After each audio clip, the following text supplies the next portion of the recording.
Hi అండి, నా పేరు లక్ష్మి. ఈరోజు నేను పట్టల్ కర్రీ చేసి చూపిస్తున్నాను.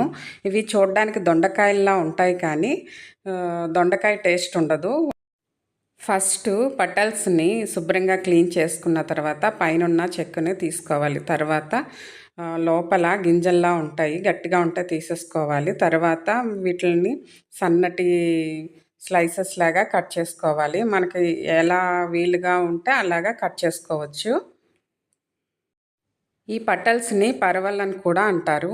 ఈ కర్రీ చపాతీలోకైనా పూరీలోకైనా చాలా బాగుంటుంది. రైస్లో కూడా సూపర్గా ఉంటుంది. ఇప్పుడు ఆనియన్స్ని, పచ్చిమిర్చి అలాగే టమాటాలని కట్ చేసి పెట్టుకోవాలి. తర్వాత ఒక కడాయిలో ఆయిల్ వేసుకొని ఫస్ట్ ఈ పరవల్స్ని ఫ్రై చేసుకోవాలి.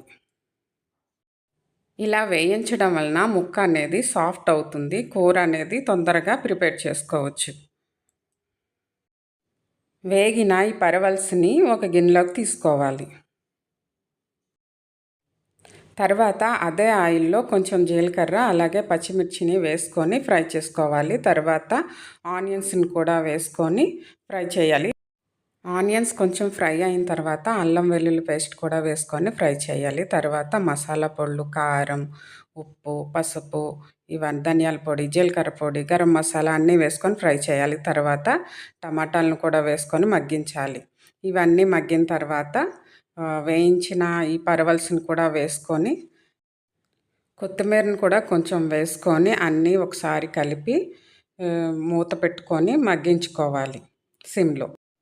5 నిమిషాల తర్వాత కూర బాగా మగ్గిన తర్వాత మూత తీసి కొంచెం ఆమ్చూర్ పౌడర్ వేసుకున్నాను. ఆమ్చూర్కి బదులు నిమ్మరసం కూడా వేసుకోవచ్చు. అంతా బాగా కలుపుకొని మళ్ళీ కొంతసేపు 2 నిమిషాలు మగ్గించిన తర్వాత కూర రెడీ అవుతుంది.